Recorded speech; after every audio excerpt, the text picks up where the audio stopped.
So our subject today is clearly focusing on the following proposition, that in order to meet some of the big challenges that the industry is now facing, I'm talking about digitalization, I'm talking about decarbonization, cybersecurity, some commercial pressures and so on, the industry is relying on having a well-motivated, well-trained, high-skilled workforce. I mean, that is obvious.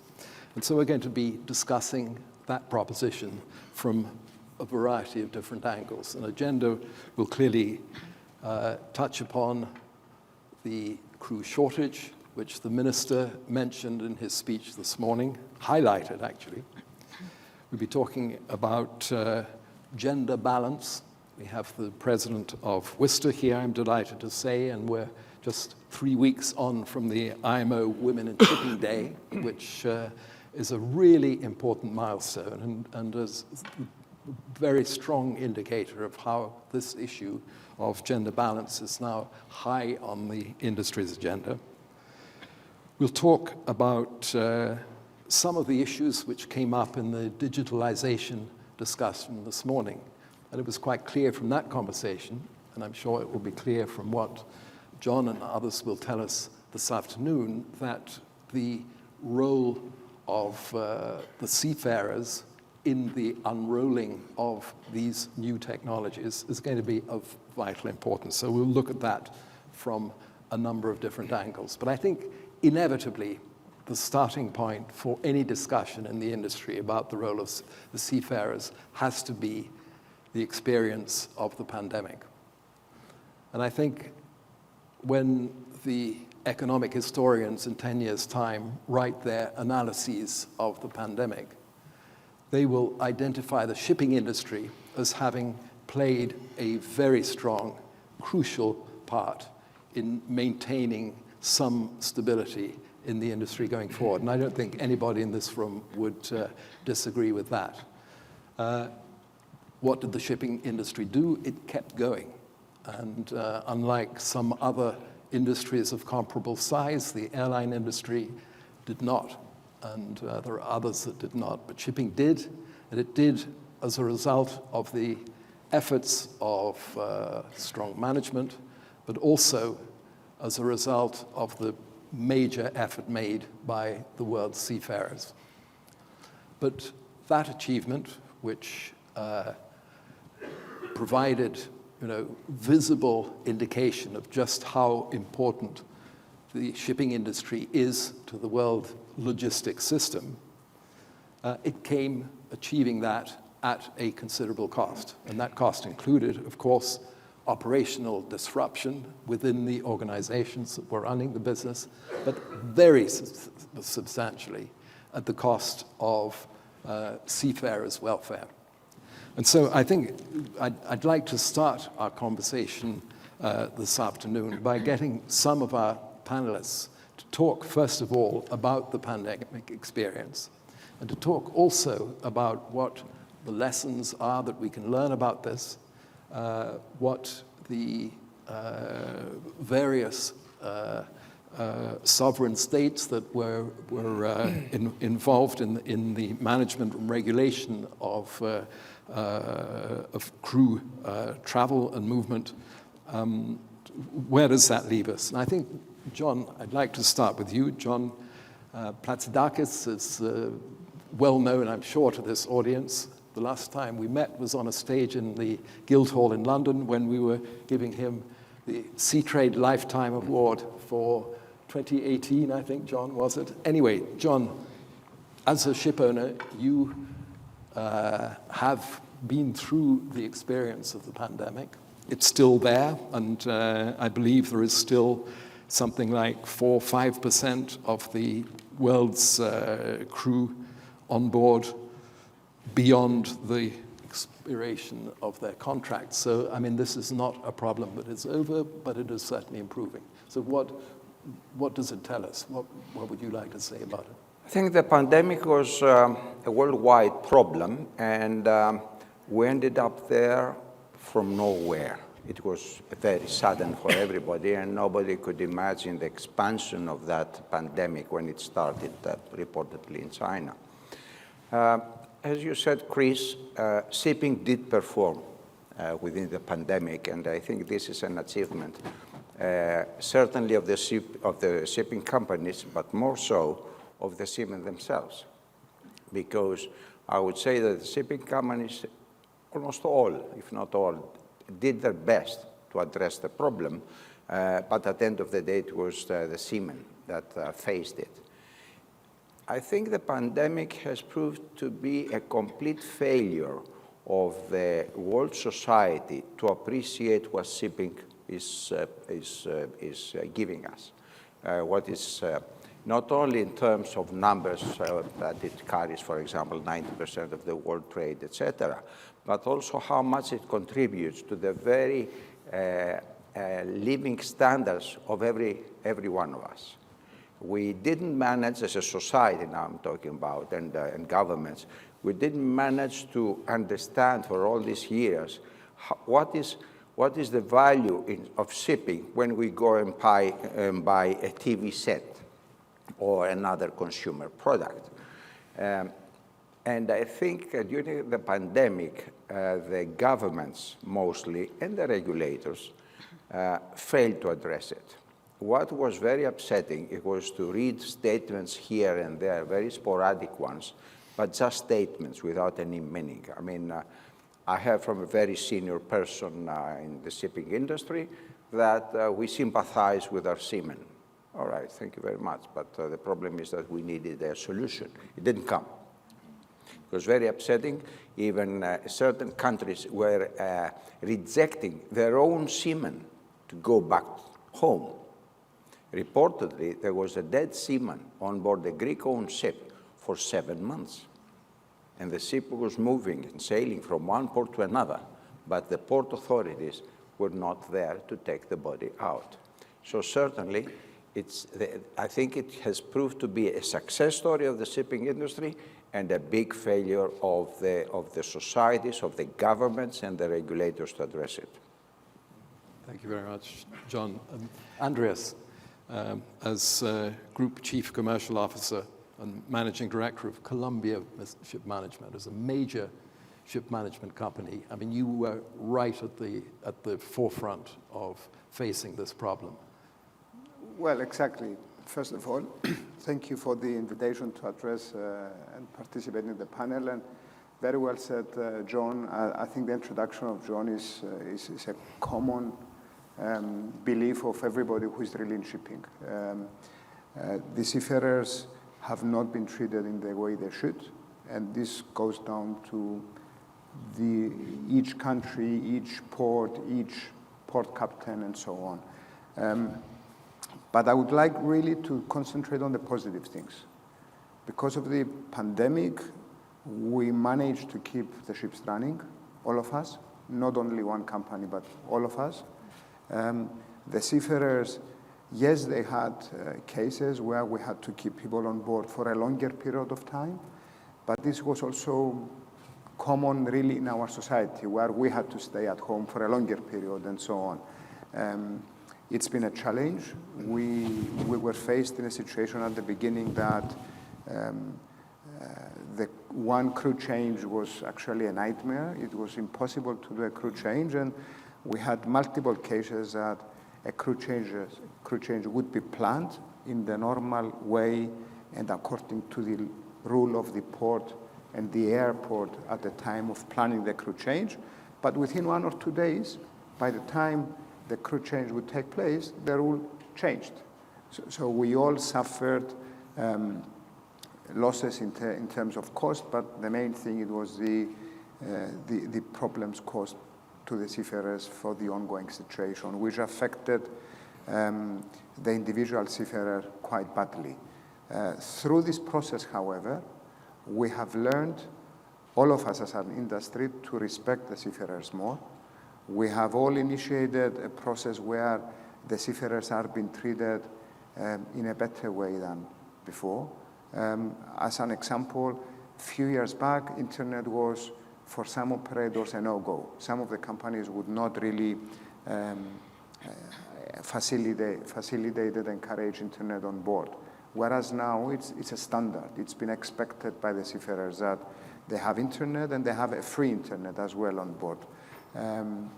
As a parenthesis, this is very good for my colleague Despina on the satellite communication side. So as a company and what we did, we have been really trying to be close to the seafarers. And what we realized is that we had to enhance our training schemes. We had to provide online training. We had to create new tools and software to become much closer to the seafarers than before. We kept an ongoing communication with the crews whereby on a weekly basis, CEO or senior management was able to address all the people on board all the ships at the same time. We enhanced the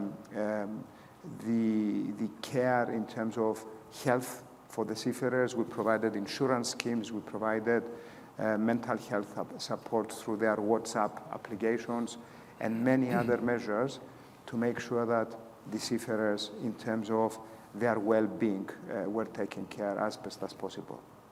Sure. Andreas, thank you. Guy Platten is the Secretary General, of course, of the International Chamber of Shipping, and the ICS has been extraordinarily vocal and engaged on this problem. And Guy, you heard what John and Andreas said about the ways in which society, by which I think he meant individual governments and sovereign states, responded to this challenge. And what is your experience of having taken part in discussions and seeking to alleviate this problem? Thank you. I think certainly John and Andreas make some really, really powerful points. I mean, your story about the poor captain who passed away 7 months. I mean, on a much lower level, the sheer inhumanity, lack of compassion shown to seafarers. Can you imagine having a really, really bad toothache? We've all had it. Really, really debilitating. You can't think straight because the pain is so severe, yet you're denied access to a dentist because it's not, quote, life-threatening. And I think that sort of thing we really have to challenge at the highest possible level, and we've been doing that in Geneva the last 2 or 3 weeks in looking at the MLC, the Maritime Labour Convention as well, which is an instrument which is forged between employers, between seafarer unions and governments. Certainly the employers and the seafarers lived up to their part of the Maritime Labour Convention, but governments didn't. And that was found by the Committee of Experts of the ILO, that collectively governments failed seafarers. And on so many different areas, I don't really want to go, it's difficult to even list all the different areas. There were some exceptions. Some governments did recognise seafarers as key workers, Greek government being one of them, the United Kingdom government, and some others around the world. But they were in the exception rather than the rule. And the general thing was it's the easiest just not to do anything, not to look around for solutions to problems. And that's something that we're going to have to address going forward. I think the positives from it, and I think that's also been highlighted, is I think we came together as an industry like never before. We started collaborating like never before, and not just between employers and ship managers and the seafarers unions, but also with the international agencies as well. We had weekly calls, sometimes 2 or 3 times a week. We also did get some media coverage as well, beyond our usual trade press. So we made the front page of the Financial Times. And I understand that was instrumental in Singapore opening up to seafarers, because their Minister for Transport saw that front page of the Financial Times and didn't realise it was such an issue. So it does show that we're going to have to put more effort into making the case for the vital role that seafarers play. And yes, they were a lot over contract, and at one point I think over 400,000 were well beyond their contracts. And they showed such a resilience that we should be very proud of them. And I think the legacy of COVID is we must not let them down again. I think as an industry, and we must make sure that governments don't let them down again, because during the COVID, they kept delivering the food, the fuel, the medical supplies, everything that kept the world going. And certainly I'm very passionate about it as we move to the next chapter of our great industry, is that perhaps the overarching good thing that's come out of it is we now recognise seafarers as a vital component into world shipping, and without them, ships can't go anywhere. Sure. I think, made some very powerful points there, but Guy, on the central question of convincing those governments which did not respond positively. And from what you were saying, one gets the impression that that was the majority. What indications are there that they have learned any kind of lesson from this experience and that it's not going to be repeated should we suffer the same kind of experience again in the future? I have some doubts whether it wouldn't be repeated again, quite honestly, if I'm being brutally honest. We're having discussions now with the World Health Organization and the International Labour Organization, along with road, air, and the ITF, about some sort of past, for not just for seafarers, but for essential transport workers to be able to travel in future pandemics. And that was put as a matter of urgency, this working group together last December. And we're now in June, and we haven't really moved much further forward on it. So I do have some concerns. What's then to happen that when the world shut down, countries looked to themselves, and rather than work together collaboratively like we did as an industry, they looked to just focus on their own health issues. So I'd like to think things will change. They always make the right noises now that we're outside, perhaps on the other side of this. But it's something we're going to have to keep holding their feet to the fire, and we look for very strong changes to the MLC. And actually saying to governments, if you signed a convention, you should abide by the provisions of that convention. And as the committee of experts said, the MLC was designed for a crisis like the COVID, not for just normal days. It was designed for, and they failed. Yeah, indeed. I have, if you don't mind. John, please. Yeah, to your point, Guy, that you make a very good point, what you just brought up. But one thing that I would mention is, first of all, our seafarers were our frontline heroes. I mean, they were out there doing everything in moving the industry when everybody else was locked down. And but to your point about MLC, STCW, there are so many opportunities, and you mentioned opportunities around training, where the industry now can focus, now that we've gone through this and we're starting to come out of it, of what do we have to do different with the STCW, MLC, things that classification societies are actually doing around the accommodations that we have today and how we can improve, and the protocols that we take in place to make sure that they're safe around infectious diseases. So there's a lot of work going around that. So I do look at a lot of opportunities when we start talking about this. And I'll also say on the training aspect, COVID was actually an accelerator for a lot of things that we were kind of all looking at doing, but we were a bit hesitant, and change is sometimes a little slow in our industry, but it really accelerated a lot of the training aspects, some of the digital technologies, which I know we're going to talk about, and really got the industry collaborating together to solve issues. And the last point you made was on governments. Absolutely, they need to be involved in this from word one and be a part of this entire solution that's being brought forward in the maritime industry. So anyways, just wanted to put that point out. Yeah. Chris, if I may? Please. Just to emphasize Guy's point, I think we are an international industry, but the pandemic has shown us how we can be influenced by regional and even national decisions that governments make. We saw that the lockdowns and the restrictions, they took a nationalistic turn. We saw that they were used to even create draconian laws.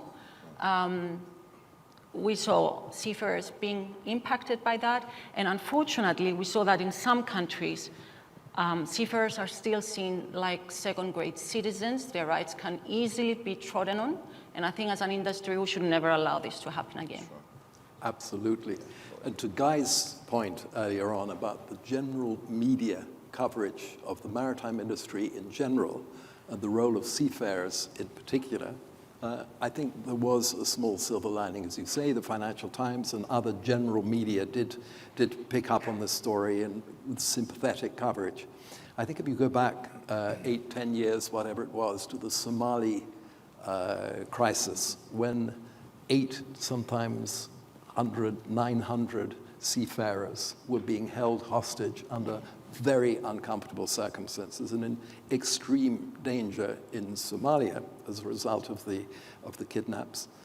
The general media attention for that was really shamefully limited, and I think was very, very noticeable. Had that been 800 aircrew, it would have been on the front pages of newspapers around the world without question. But that was, to me at least, an indication of how out of sight the general media does not engage with the issues of seafarers. Anyway, let's move on, if we may, to the second of our agenda topics. And I'd like now to bring Henrik into the conversation. Henrik is, of course, Managing Director of Danica Maritime Services, and he knows and understands the crewing business as well or better than anybody, and has a specialization, I think, in Eastern Europe. So, Henrik, the minister this morning mentioned a crew shortage in the short term. Was he right to do so? And do you see that as well? Yeah, thank you first for the invitation. Yeah, I think we are crew managers and crew recruiters, actually, maybe to say. So we are somewhere in the very, very front line. It's maybe a wrong word to use in Ukraine, but we are very, very much in the front line of recruitment. Yeah, and we are the first to feel this. And I have never seen the situation we have now, actually. We had the COVID situation, there was shortages because crew could not travel and all this. But at the moment, as we have now, of course, I think everybody knows that the Ukrainian seafarers in general has fallen out because the men between 18 and 16 years cannot travel out of Ukraine, so they are all stuck there, the ones who are home. And another part is the Russian seafarers have difficulties to travel and get visas and so on, and some owners do not like them, some charters do not like them, so they're also partly falling out. And actually, the Ukrainian and Russian seafarers in combination counts for 15% of the world seafaring community. So that is then, of course, maybe first a problem for the ones who use Ukrainian and Russian seafarers on their ships. But the problem is, of course, they still need to man their ships, so they goes to the Philippines and pick up a Filipino instead, who's then missing for another ship owner. And in the last days and last weeks here, I have come to the maybe a little bit conclusion that this is a problem. It's not going to go away soon, and any organization who's missing 15% of the staff cannot function. And I think what we very fast must do, I mean, individual ship owners and the industry, is to come up with contingency plans against this. I mean, I just talked to John also saying, if 15% of the staff in ABS are home tomorrow, you cannot operate in the same way, you cannot do the same service, you cannot do the same things, yeah? And we have to realize this instead of, which is shipping industry and shipping companies are many, many small units, okay, big units, but many, many small units with 15, 20 vessels here and there, yeah? And the way we work is often that we try to steal from the other ones, yeah? Nobody have cadets because we steal from the other ones. But this case is not going to go away. And I think we need contingency plans, or people have to think how I'm going to deal with that I'm missing. Never mind I have Indian and Filipino officers on board, but I'm going to miss some of my crew. And we need to come up with a contingency plan like this. And I think one thing, at the end, crew will have to stay on board longer. This will be the result, either one or the other way. And during COVID, we had the situation that the authorities, the governments, were the bad guys, and there was no flight. So the seamen on board, to a certain extent, had to understand it was difficult for them, no doubt, but they couldn't blame the ship owners, at least. Yeah. But in this case, it would be very difficult for a Filipino seafarer to understand he was not relieved because somebody stole his reliever in the Philippines because they didn't have a Ukrainian seafarer. Yeah. And I think there will be much more impatience between the seafarers. And I encourage everybody to deal with this upfront, to manage this problem, not just sit and wait until we have the seafarers who stay with his suitcase on the pier and the ship cannot sail then. Henrik, John. Well, Chris, I'm not a crew expert, although I'm affected by that. And don't take me wrong, because I highly appreciate the role of seamen for the well-being of the shipping industry. I wouldn't say that there has been a shortage of seamen throughout. It's a statement that I keep on hearing for the last 15, if not more years. Because if there is a shortage, it means that we will end up with laid-up ships, which is not the case. Possibly, certainly it's a tight situation, and the war, inevitably, any war creates problems, and so it's very tight because of the absent Russian and Ukrainian crews. Nevertheless, what we have to address, though, without underlying the problem of the tightness, is that we have to keep on raising the standards of those seamen. It's inevitable, not because it is a must for every single industry. You cannot claim that the airline industry could have lower quality people. But for some reason, there are explanations, of course. When you have an accident in the shipping world, it's highly focused by the media.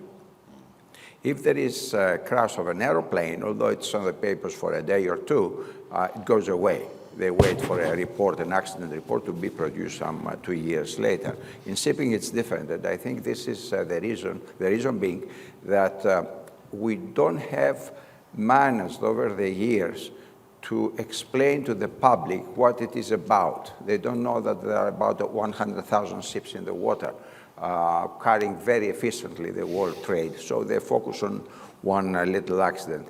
But certainly, to go back to the crew element, I think we have to possibly rephrase the expression and ask for improvement and enhancement of the standards of seafarers. Okay, yeah, John. Yeah, I would fully agree with you on that. Competency is something that we really need to start looking at as far as our crews and our seafarers and even off the deck plates as far as the industry as a whole. Because as we start looking at, of course, as Henrik mentioned, the shift of, obtaining seafarers, you have to look at the competencies theirs, but at the same time is we have this kind of shift in the industry around digitalization, new technologies that are around. We're all talking about alternate fuels and what the next solution is around new vessel designs. And with that, those seafarers that are on board those vessels will have to have a whole new kind of competency level when they're out there operating these vessels. This is something that I'm very, very concerned about, something that ABS is actually very involved in, working with certain governments around the world to build out solutions, training criteria, and really looking at those technology aspects that are coming into the shipping world that we need to focus on to train our crews for the future. Thank you, John. Yeah. Andreas, can I just go back to the earlier question which Henrik was addressing? From where you sit, do you recognize what he was saying about a crew shortage in the short term? For many, many years, as Mr. John said, we have been talking about crew shortages, tight supply, and so on. That's a fact. Is this now being enhanced and made worse because of the COVID and war? Yes, nobody can deny that. But at the same time, we're a global industry. So yes, there is a situation where, for example, the Russian seafarers are not accepted by some operators, which is their own decision, and I'm not here to judge this. But there are others that welcome the Russian seafarers for ships trading in Asia. So what I expect to see is a shift of certain employment trends of nationalities of seafarers in certain regions. And in our organization, we have a crew pool of Russians and Ukrainians as well, in the range of 10 to 15%, all ranks. What we have experienced as well is that, yes, there is a tight supply. However, there are other countries like Georgia, like the Philippines, like Vietnam, India, where there is crew supply as well available. So you are able somehow to create a match of certain nationalities working on certain types of ships that they trade in certain routes. So there is a mechanism that will all force us to think in this way, but it's happening. At the same time, the loyalty of the crew is very important, because if you are a company that employs the seafarers for many years, you have a cadetship program, you have You reward loyalty, you pay your people on time, you respect them as employees of the organization, they will stay with you. So at the end of the day, the quality operators, let me define this not on the 5% of the operators, but the 85% of the operators I consider quality operators, they will be the ones with the least of the problems. So if a company in the past would not pay the people on time, if they would not respect them, if they would not have internet, if they would barely follow the ILO standards, then they will suffer. But companies that they respect the people, they will perhaps even win out of this.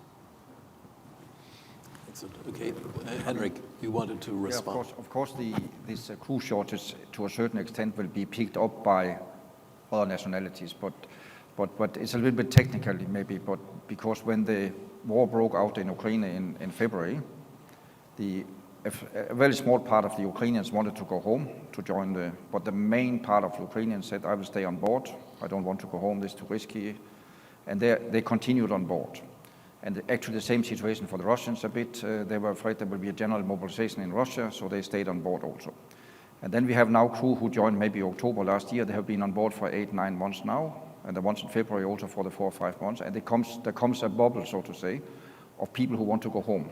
And also the summer and many things to this.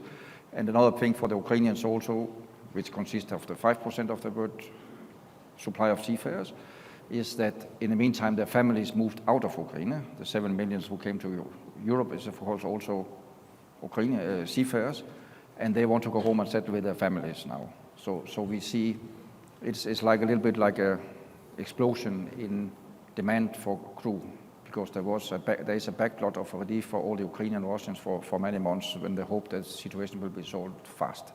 So that we have now.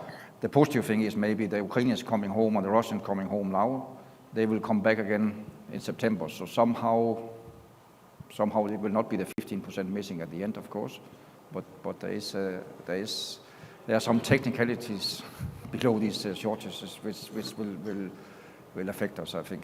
Yeah, I definitely agree with that. Also, what we notice is that the Ukrainian seafarers they are on board and they are willing to accept the contract. Yes, they have to go back.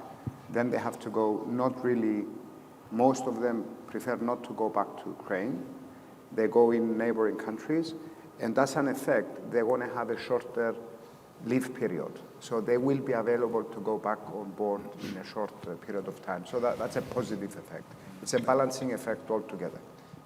When we talk about, actually, when we're coming a little bit back to the COVID, that the crew could not travel, in certain countries, Ukrainians cannot sign off because it requires that when you sign off, you have a ticket to your home country.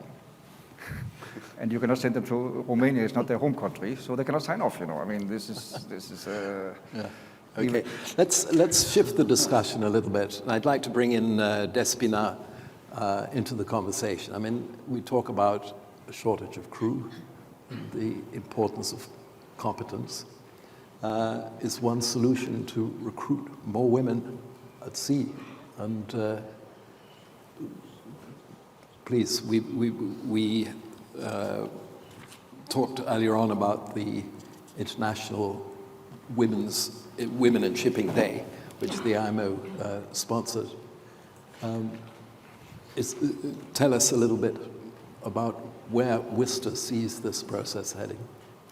Definitely having more women at sea will be part of the solution to having the number of seafarers we want in the future. But in general, I think as an industry, we need to create an attractive industry proposition to get young people, men and women, to consider shipping. And we not only need them because we want the numbers, but we need them because the young people will have the energy to go the transformation that our industry is going through, whether that's decarbonization, whether that's digitalization, and they will still be here 20 or 30 years later. So we definitely need their ideas, we need their energy, we need them to be part of the solution. So indeed, as you mentioned, now there's an International Day for Women in Maritime.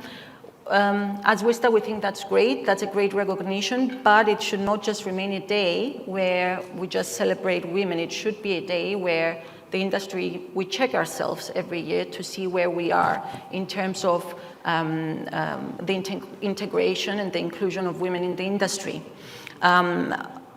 3 weeks ago, the IMO and WISTA released the results of a global survey that we did, and we believe that is the first global survey on such a scale to see the numbers of women in maritime and also their seniority levels. Of course, that's a snapshot of the industry, but it does give us data to work with, which is something we didn't have before. We have the basis now to start working on it, to create policies, the member states to create policies, the organizations to work with them to improve things. We see that there's a long way to go. We cannot compare it to the past because we didn't have the numbers then, but now that we do, we see that in the industry there's about 29% of women in the workforce, and for member states, maritime authorities, that's only 20. So, and when it comes to seafarers, I'm afraid the numbers are really low. So if we want to attract young women to come to the industry, and especially if we want to attract them to go to sea, we need to ensure that maritime academies and colleges can train these young women next to the young men that are in the, there needs to be some specific changes so that they feel welcome to go to these colleges. We need to build as an industry, a career structure for both men and women to be able to have a prosperous career, but also have families, because that's very important for young men as well. It's not only for young women. We need to ensure that the next generation understands the challenges that we face as an industry and how they can help us to resolve them. Seafarers must not be seen as a necessity. They must be seen as a potential. So that's very important.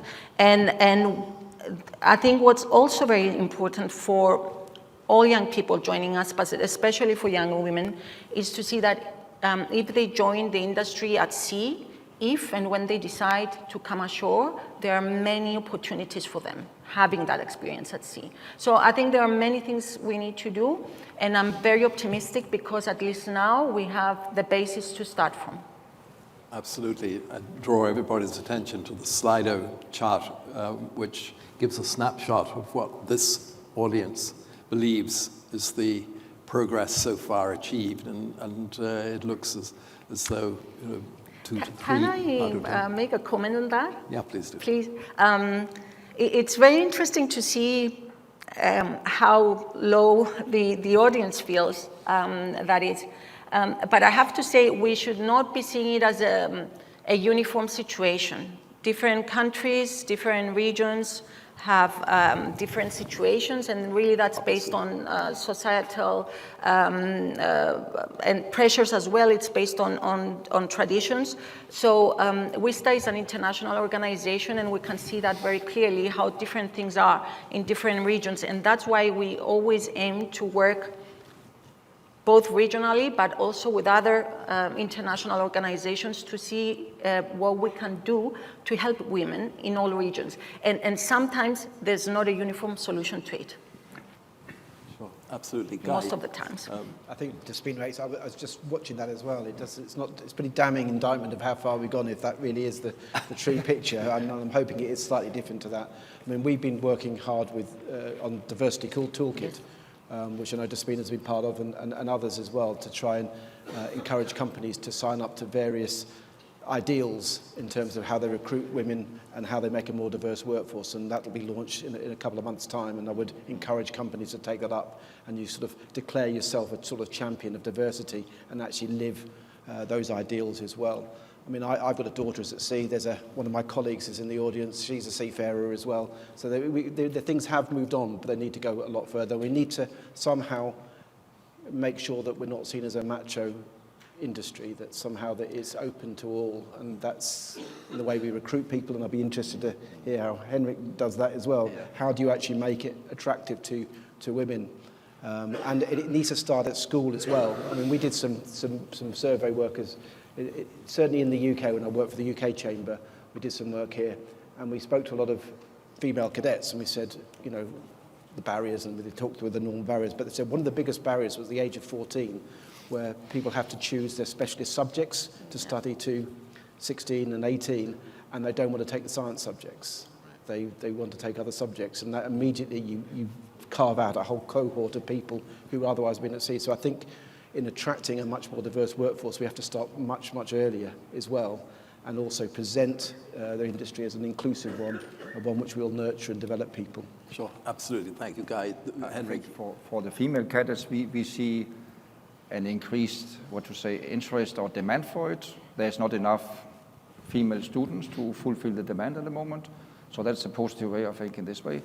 On the negative side, I think I must say that we have a very high number of harassment cases on board with the female cadets. Yeah. Too high, much too high.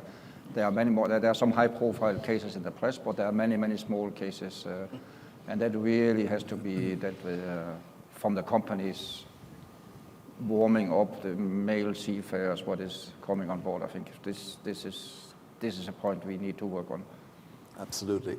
Any comment on that? Has been unfortunately, there are many cases, and the problem here is that many women who experience this do not report it because they're afraid of losing their jobs. So I think we need to find ways as an industry to make sure that if there are, first of all, that there is a way for, and it's not only women, please, I have to say, whoever experiences this on board are able to report it, and then there's a proper investigation happening that is fair to everyone. So I think that's a very big issue for our industry to deal with and to resolve.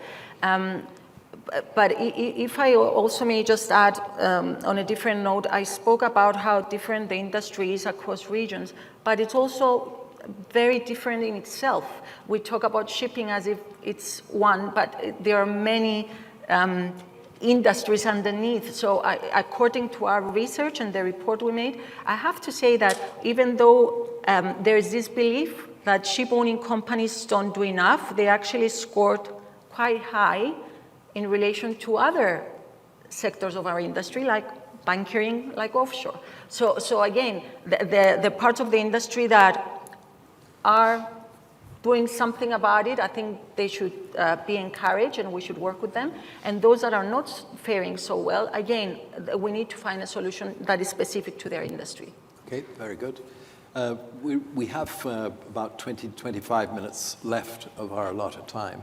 So I think we need to move on now to the topic of digitalization, automation, and so forth. We come to John to kick off on that subject in just a second. But I wanted to say, after our discussion of that, we will have some time left. If anybody has questions, then you can use the Slido technology to pass them on, and we will do our best to address them if we possibly can. So please avail yourself of that opportunity if you want to. So John, turning now to you, I mean, we heard in the digitalization session earlier on about how seafarers have a crucial, critical role in the implementation of this new technology on the one hand, and so a lot needs to be done to provide the kinds of skill levels and so on that need to be in place. But there is a wider question, surely, which is, where is the industry heading in terms of AI and automation? Is the end goal an unmanned ship?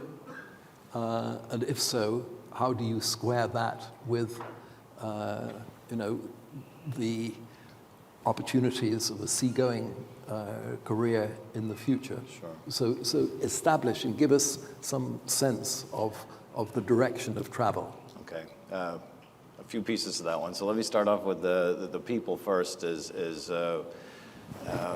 Spina's point about having a campaign looking outside of our academies that we have today or the programs we have in place today and broadening that and going out to different universities, different avenues where we can actually attract men and women that can bring new ideas around digitalization, new technologies, decarbonization.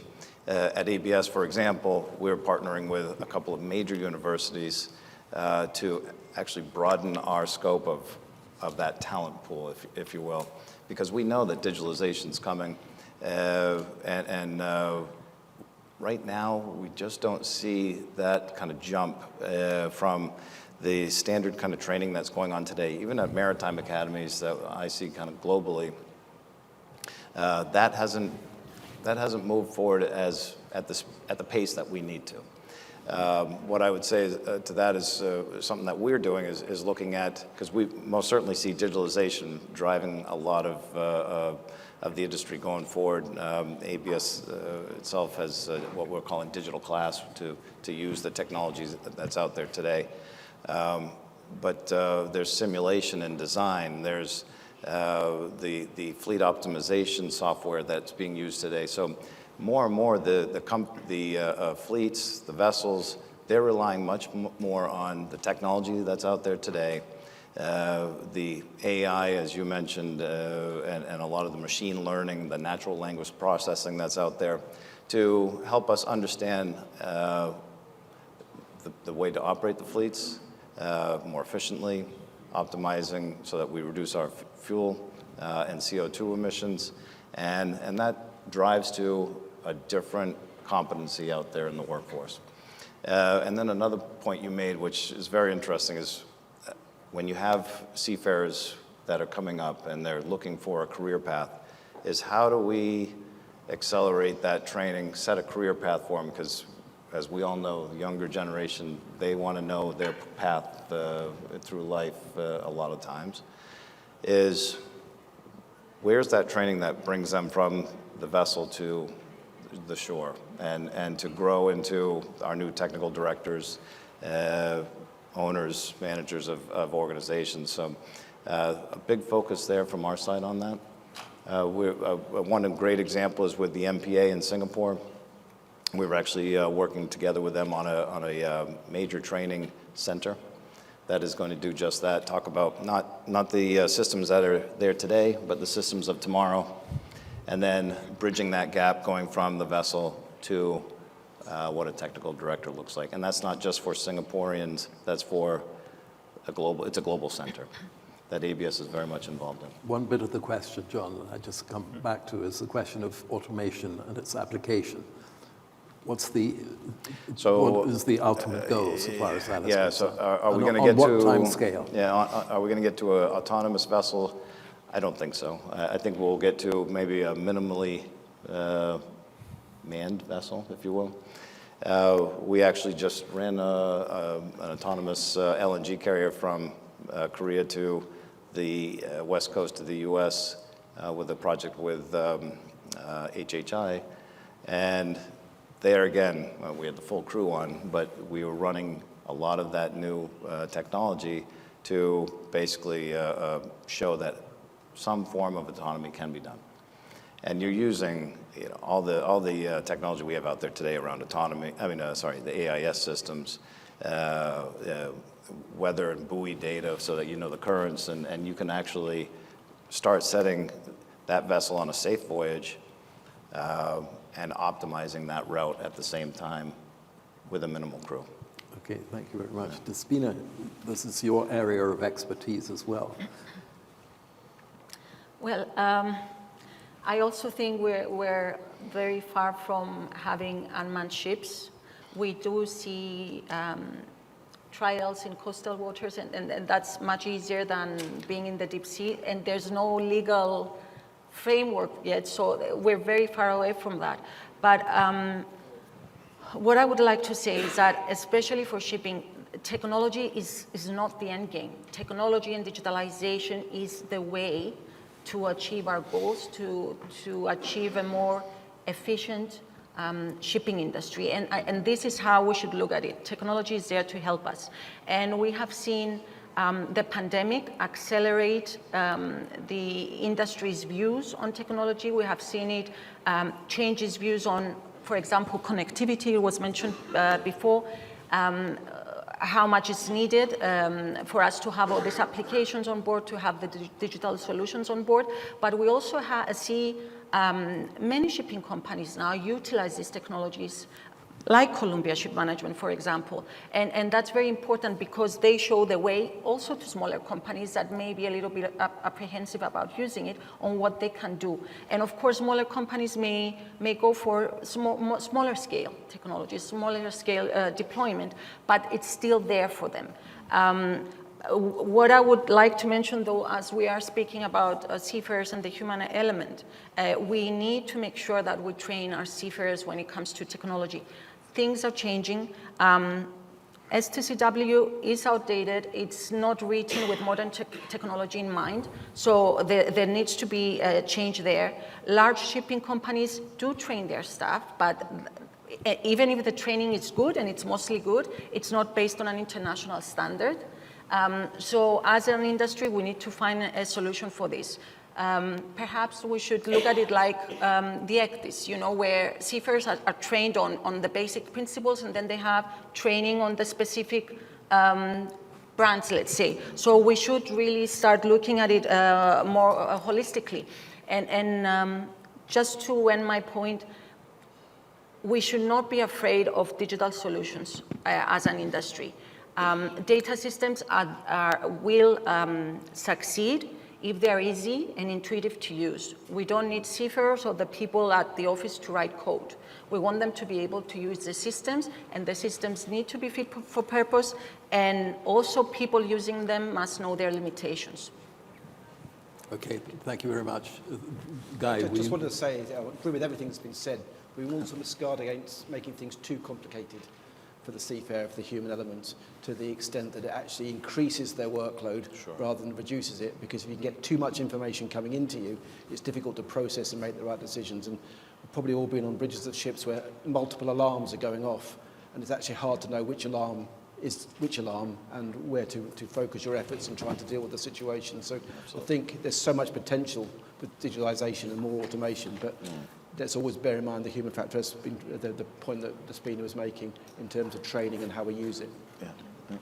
Okay, yeah, thank you very much. Good. Andreas. Just following what Despina said, which is absolutely correct, allow me to share with you the experience we had as an organization when a few years back we decided to invest heavily in technology and on our performance optimization control room. We consider ourselves as front runners in developing for our clients the certain tools to manage the ships and be able to monitor the performance. But the reality is that not all the clients initially said, oh, okay, that's a great product. It takes time, and it takes, it's a process, it's a journey to be able to convince your client and the ship owner that, yes, I need the technology and I have to contribute and I have to take advantage of that. So the main thing, and I reflect back at the times of ECDIS becoming a regulation, before the ECDIS times, because it became, before companies were not really always willing to invest in electronics charts. They said, no, I don't need it, I'm very happy with my paper charts.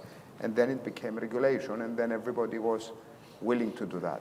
So technology will also go along with the journey of what is happening in our industry with decarbonization and so on. So that's a part. That's not the end. As Despina said, this is a journey to get there. Thank you, Andreas. Any more comments? Yes, Henrik. Maybe a small one to the automation, and I think also it's a long time before we have unmanned ships. And there's always a discussion about what about the training of the seafarers, and I think I would say let's get the technology in place first, let it get to work, and then the training of the seafarers will be a small part of it. But when we move today, let's say a navigation officer today, he has a part, actually he's manually involved. It's not about the training, but we need maybe another profile of seafarers in the future, because today, let's say a navigation seafarer. He's manually involved in putting out and setting the course on the autopilot and so on. And that role will change when we have the autonomous ship, because a computer or some AI will decide where the ship goes. And instead of having the skills and the brain to navigate the ship, you will have the skills to have situational awareness and to understand what happens around you when things happen automatically. And that competence, situational awareness, will be much more important for at least the duty officers or something like this in the future. And that's maybe more a problem than that getting them trained to understand how to fix the technology when it's not working. Very good. We have about 10 minutes remaining, and I've been looking at the various questions, for which many thanks. I think there is one which clearly is of interest to a lot in the audience, and this has to do with the question of recruitment. And we've talked a lot about the life at sea currently, and we have coming up a very fine panel that will be drilling down into ways in which a better life at sea can be achieved. And I'm personally very much looking forward to that panel. But before we move on from this discussion, I'd like to ask each one of the members of this panel to address the question of how to engage the interest of the young, talented people that the industry needs to recruit to take it forward, for all of the reasons that you've been talking about this afternoon. So I'd like to maybe start with Andreas, if you're ready. What's your one big idea for selling a career in this industry to the young of today? Actually, I wasn't prepared for this question, but I'm going to give you an example. 4 years ago, I was having a lunch at home, and my wife basically said, she said, my niece is actually, she's now finishing college, she's now finishing school. She doesn't know what she's going to do. She doesn't really have a career path, and she's going to start as a bartender in a coffee shop in Limassol. And do you have any ideas? Can you find a way for her to get a job in the shipping industry and so on? This lady now is graduating from a shipping school. She's hopefully going to be a captain in 7, 8 years. I'm actually very proud of her. And if I take it regionally in Cyprus, but also globally, there is so much potential with the younger generations, with the young people to go at sea and have brilliant careers. I'm actually very proud for my niece, and I would encourage all of us to consider influencing your circle of power so that we get talent at sea. I don't really know if she's going to stay many years at sea. I don't really know if she's going to be the greatest captain ever. Sure. But she has a career path, she has a future, and she's a bright example of somebody who is, going at sea. So that's my take. That's your solution. On the more general approach, we have to reward our people well. We have to make sure that the earnings of the shipping companies, good times and bad times, of course we have, but generally it's an industry which is able to generate returns for all stakeholders, for most of the stakeholders, and people need to be paid well. But just for the purposes of this discussion, Andreas, what was the single thing that you said to your niece which convinced her of a career change? What made the difference? I think what it made a difference is that she saw the light at the end of the tunnel. She didn't have the vision what she would do. She didn't know. Okay. So I said, if you go at sea, you get your license, you become a captain, you have a guaranteed income as long as you perform. So it's security. It provides something that you can hardly get in other professions, really, because of the shortages we discussed and so on. Sure. Okay. Very good. Despina. You know, if I'm very, very honest, I think as an industry we're missing, we're losing people that are choosing other industries and other career paths because there's a better balance, maybe more opportunities, more respect, I could say. I'm not that worried about the industries that surround shipping because they overlap with other industries. So they get these opportunities of, you know, companies that are in finance or in technology. That's a different story. So I think what we should sell as an industry is the transformation we're going through right now, the decarbonization, the digitalization, because that interests young people. And coming into the industry where we're going through this now, they can make a difference.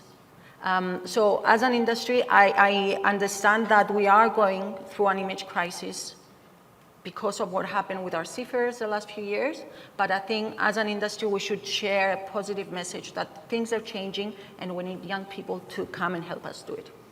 Yeah. Thank you very much. I mean, that's interesting. John, yesterday in a discussion, we had a banker on the panel here at the Helmepa conference saying that in stark contrast to, say, 10, 15, 20 years ago when he joined the bank, young people are applying to work in the bank. And their questions are, of course, about salary and conditions and so on, but they also ask about the bank's or the institution's strategies on climate change and environmental issues and so on, which has become a critical, so that in a way reflects what Despina has just said. That's right, What is your take on this? Well, it's along the same lines, and it's something that I'm personally dealing with ABS, but to move away from the traditional means of how we bring seafarers to the industry and through the academies and to go out to and gain interest, gain traction around the decarbonization, the new technologies. I can tell you within our organization, for as long as time has gone on with our organization, we've hired naval architects, marine engineers coming off the ships. Today, there's a definite move to digital expertise, environmental engineers that can help us kind of work through these issues. Moving that much further to the left so that you actually get that discussion going at a very younger age where there may be some interest that you want to kind of drive and couple that to the maritime industry to get the interest going. So that's kind of where our focus is. And I have a personal story about my son, the same kind as yours, but you have to get that interest out there. Yeah, very good. Okay, so I'm going to ask you all to be quite brief, but John, Thank you, Chris. What is your solution? As we all know, the choice of a career is made at an early age, at the age of 16, 17 years old. So I think it is of primary importance to present the potential for a career to those people at school. And we did it actually here in Greece some 15 plus years ago.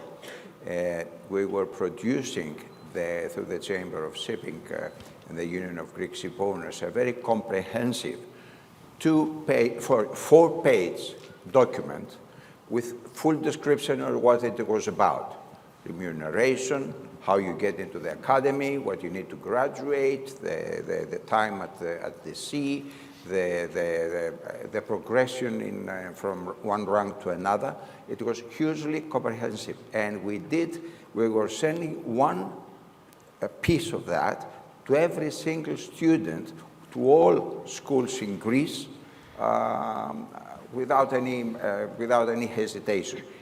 At least at that time, by doing so, we explained to the students that this is shipping.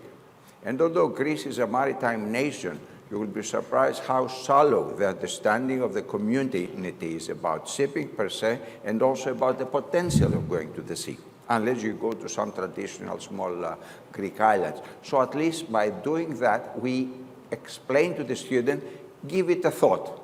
If it suits you, come along and talk about it. I think we should focus on that, because at a later stage, to get a 30-year-old to join the Maritime Academy, okay, well enough, but not recommendable. The other thing is that we have to stay close, certainly, to the maritime academies. because those are the days that those newcomers into the shipping industry create an impression of what it is about. And I think it's very important for the shipping companies and the other related organizations to be close enough, not sit in a nice room like this and talk about it. We have to go to it. I remember many years ago, it was the North of England PNI Club giving an excellent, by one of the executives, an excellent presentation and speech in a reception here in Greece about crew competence. And later on a face-to-face discussion, I asked him, I said, okay, what do you do about it in practice? So they were very willing, but they were not doing as much. And I challenged him, why don't you go and adopt one maritime academy? So they have been doing that for 15 years now, and it keeps going on now. They adopted the Maritime Academy of Hydra, which is reportedly, if not the oldest, one of the oldest maritime academies the world operates since 1749. And they're there. Every year they send brochures, they send books, and they go there and talk to the students once a year. So we have to engage a lot beyond our expression of willingness to be supportive. Thank you. Good, interesting answer, John. Thank you. Brief word from Guy and from Henrik. I'm getting signals from my colleagues saying, wrap it up, but please go ahead. We don't want to miss out on your thoughts on this. Guy. Similar story to Andreas with my daughter. It was exactly the same thing. I didn't know what to do. She wanted to be a vet, and then that wouldn't work out, so can't wait to see. I think opportunity, I think what we must tell the young people coming in that there's a great opportunity for progression and quick progression. What other job can you effectively be in charge of a multi-million-pound asset by your mid to late 20s with a crew and with cargo worth hundreds of millions of pounds and all that responsibility that goes with it, and they can see that career path and the myriad of career paths that emanate from that as well. So I think let's show the opportunity and the reward, and I think that's what young people will do. And I was well taken with Despina's ideas about actually selling this transition as a really good opportunity to attract young people. Indeed, great. Guy, will thank make you. it And very Henrik? brief because I don't have an answer to your question, but I can come with a personal example I had, more to explain what we are up against.